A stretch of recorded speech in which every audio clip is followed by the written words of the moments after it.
C'est l'entrée d'Ismail Assar qui va immédiatement s'illustrer. Là, on est déjà à 3, je peux vous dire 3. Et ça m'énerve.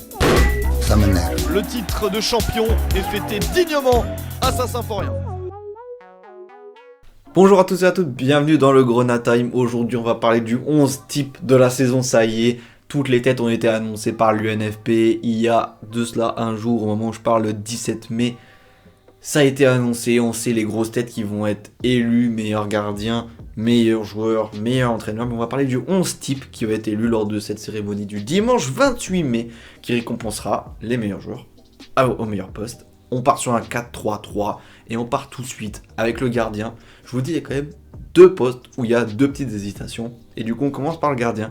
Je mettrai Arthur Desmas pour son rendement, son efficacité, qui a placé le Havre dans ce statut de meilleure défense du championnat, qui les a placés du coup aussi leader pendant X temps.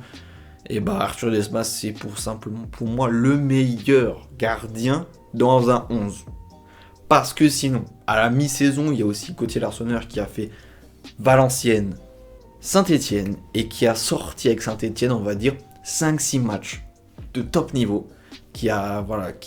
On sait que Gauthier Larsonneur, c'est un très très bon gardien, mais qui a du coup placé Saint-Etienne avec des clean sheets et des arrêts décisifs, qui a fait remonter du coup, depuis qu'il est arrivé, Saint-Etienne de la 20e à la 11e place. Donc on peut peut-être lui donner à lui le meilleur gardien, mais en tout cas, pour moi, dans un 11, je mettrais Arthur Desmas, mais ça peut être aussi Gauthier Larsonneur. Voilà.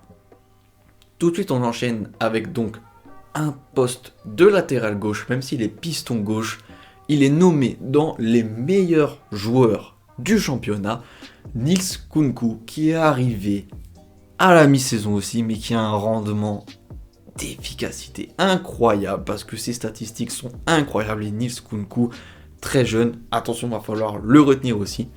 17 matchs, 6 buts, 7 passes décisives. C'est lui aussi qui a participé avec Gaëtan Charbonnier, tout ça, à la remontée de Saint-Etienne de la 20e place à la 11e place actuellement. Et il est nommé dans les meilleurs joueurs du championnat, donc on est obligé de le mettre à ce poste de latéral gauche sans contestation. Pour ce qui est de la charnière centrale, je vais parler d'une doublette qui a mis une équipe en statut de meilleure défense, qui a mis une équipe en statut de leader, qui a mis une équipe en statut d'hégémonie. La défense havraise, la charnière havraise, composée de Gauthier Lloris et d'Arouna Sanganté. Les deux sont monstrueux, les deux ont gardé une porte très très fermée devant les buts d'Arthur Desmas. Les deux, on doit les saluer. Donc voilà, à gauche, Gauthier Lloris, à droite, Arouna Sanganté. Les deux ont fait une saison de dingue. Gauthier Lloris, ça vient enfin couronner des années passées au Havre. Et Arouna Sanganté, 21 ans, très jeune, très prometteur. Faut garder un œil sur lui, comme Nils Kounkou. Mais voilà, pour ma charnière centrale, la défense havraise. Je passe en latéral droit. Encore une fois, c'est un piston droit, donc il a des stats un peu avancé parce que son poste, le système Bastier, lui permet d'avoir des stats dingues comme un peu Nils Kounkou. Mais Kevin Van Den Kerkhoff, 35 matchs, 5 buts, 5 passes décisives. Je pense que j'en apprends à plus d'un, sauf les Bastier peut-être. Son rendement, parce qu'il est très très bon, il a 27 ans, donc un peu sur le tard, mais rien du tout, parce que il est pisté par plusieurs clubs, dont Lens. Et Van Den Kerkhoff, il fait une très bonne saison et il brille dans ce système Bastier. Voilà, un très bon latéral droit qui pourrait remplacer Jonathan Klaus ou Frankowski. On ne sait pas. Donc, il est pour moi dans le latéral droit de cette saison, même s'il est un peu plus haut sur le terrain normalement. On peut légitimement le mettre dans cette défense en tant que latéral droit. Ensuite, on passe au milieu et là, il y aura encore une petite hésitation et on va passer déjà aux joueurs qui sont sûrs. On a encore un Havrais, Amir Richardson, pour moi, premier milieu que je dois mettre dans ce 11 type, parce que dans le jeu, il a été décisif, tout simplement. L'anglais de 21 ans, il a été décisif cette saison, il a été décisif pas tellement dans les statistiques, parce qu'il est à 3 buts et 4 passes D, en 31 matchs joués, on dira là, blablabla, c'est pas beaucoup, mais dans le jeu, oh là, il a été influent. Qu'est-ce qu'il a été influent, Amir Richardson? Et c'est quelqu'un qui est aussi mis en avant par la Ligue beaucoup, et on sait très bien que les mises en avant, ça veut dire beaucoup, parce que du coup, on peut demander des plus grosses exigences, on peut demander, et ça intéresse plus les clubs, c'est des titres qui sont certifiés par la Ligue, et donc du coup, qui donnent une plus grande attractivité. Donc Amir Richardson, il sera très très certainement dans ce milieu de la Ligue. Après, on passe à un autre visage du Havre, mais le visage du Havre. Quand t'es havrais, tu penses à ce visage, tu penses à ton capitaine, Victor Lécal, sentinelle qui garde le milieu du Havre très très fermé. Et c'est obligé d'avoir autant de joueurs du Havre parce qu'ils sont leaders et qu'ils vont certainement monter en Ligue 1 en tant que leader. T'es obligé. T'es obligé parce que Victor Lécal, c'est ton capitaine, c'est ton gars. Il a quand même marqué 6 buts pour un sentinelle. Je crois que c'est peut-être le meilleur buteur du Havre cette saison. Il est là au Havre depuis 7 ans. 7 ans, non, beaucoup plus, 8 ans, je crois, depuis 2013-2014. Et voilà, c'est enfin la consécration d'un parcours avec une montée en Ligue 1, leader toute la saison, et peut-être meilleur joueur, on en parlera dans un autre podcast, mais voilà. Pour l'instant, dans ce milieu-là, je vois ces deux-là sûrs. Et du coup, on aurait 4 joueurs du Havre. Mais après, en troisième joueur, je sais pas, un joueur du Havre, j'hésite entre deux milieux. J'hésite entre Morgan Guilavogui, qui a des stats incroyables, jeune, mis en avant par la Ligue, c'est très important quand je dis mis en avant par la Ligue, parce que ça joue énormément dans les têtes de la LFP, j'ai l'impression, et Gaëtan Weisbeck. On va parler déjà de Gaëtan Weisbeck. Jusqu'à la mi-saison, c'était chaud. Gaëtan Weisbeck, c'était très très chaud. 32 matchs, et il devait être à 4 buts et 3 passes décisives, ou 4 buts et 5 passes décisives. Ou voilà, enfin vous voyez un peu le truc.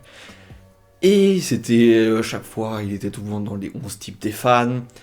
Voilà, je vais pas vous faire le portrait, c'était très très chaud. Capitaine de Sochaux, il s'y impose depuis la saison 2019-2020. Et ça a enchaîné des victoires, ça faisait des séries de 6 matchs victorieuses. Malheureusement, après le retour de cette Coupe du Monde et de cette trêve internationale et de cette trêve hivernale, ça a été un peu la dégringolade. Voilà, il n'a pas enchaîné le rendement qu'il avait commencé, même s'il est toujours influent dans le milieu de Sochaux. Hein, c'est un peu le joueur qu'on peut retenir à Sochaux. Malheureusement, il n'a pas continué, mais pourquoi pas saluer la saison sochalienne avec un petit Gaëtan Weisbeck. En tout cas, ce serait pas immérité. Là, il a 5 buts, 5 passes décisives au final. Il n'a pas continué son rendement. Mais Gaëtan Weisbeck, c'était très chaud et c'est très influent encore dans le milieu de Sochaux. Mais en face, on a un jeune de 25 ans. Bon, ils ont à peu près le même âge du coup. Lui, il en a 26. Guilavogui en a 25. Morgan Guilavogui, Paris FC, qui finit beaucoup mieux que la dégringolade de Sochaux. Sochaux est devant, mais Sochaux en ce moment dégringole. On retient souvent la fin, parce qu'il faut être décisif à la fin, c'est là que ça plaît à la Ligue. 25 ans, Morgan Guilavogui, 14 buts, 3 passes décisives en 30 matchs. C'est très beau, c'est propre, c'est très propre, ça peut peut-être lui permettre d'obtenir un meilleur club cette saison.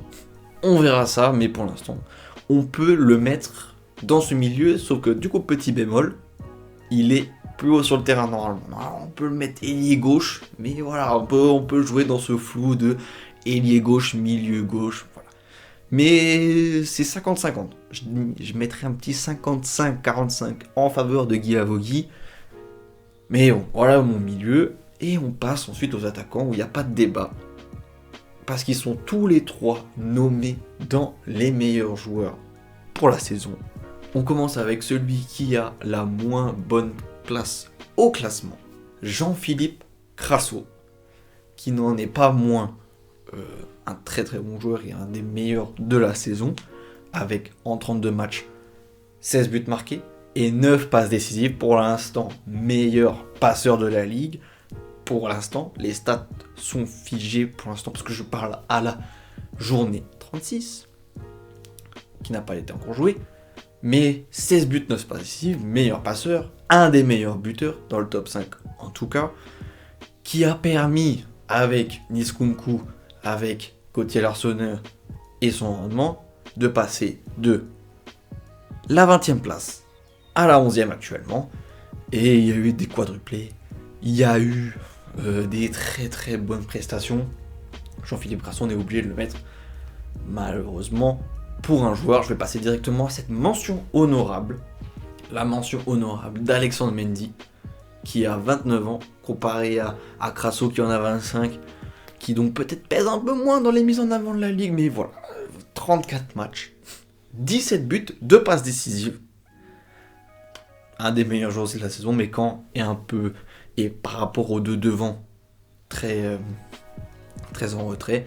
Et il y a les 7 passes décisives en plus pour l'instant de Crasso qui font la différence. Mais mention honorable à Alexandre Mendy qui fait encore une très bonne saison, qui enchaîne une deuxième très bonne saison avec Caen, mais qui, voilà, à mon avis sera oublié, mais en tant que 12e homme, je te mets sans problème.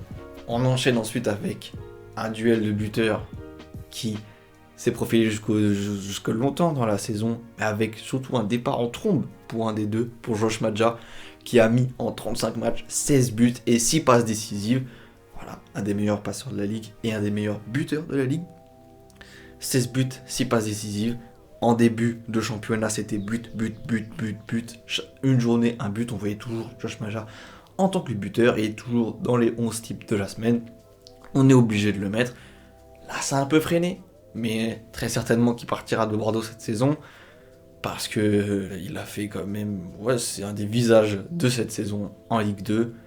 Et donc on le met avec Crasso, à droite, à gauche, pas d'importance. C'est un des attaquants de la saison. C'est le deuxième meilleur attaquant de la saison pour moi. Derrière évidemment, Georges Mikotadze. Notre médecin est là, vous dire ouais, je suis pas objectif. Non, là, vraiment, faut arrêter les conneries. Joueur du mois de mars, 22 buts, 7 passes décisives, 22 buts, 8 passes décisives en 35 matchs joués. Ça fait le deuxième meilleur passeur de la Ligue et le meilleur buteur de la Ligue. On est obligé de le mettre. Voilà, c'est tout simplement la meilleure saison de Mikotadze jusqu'à présent. Incroyable saison.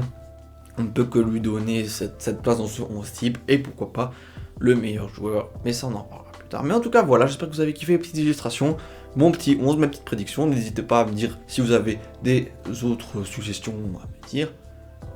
C'était le Grenat Time. Ciao les gars.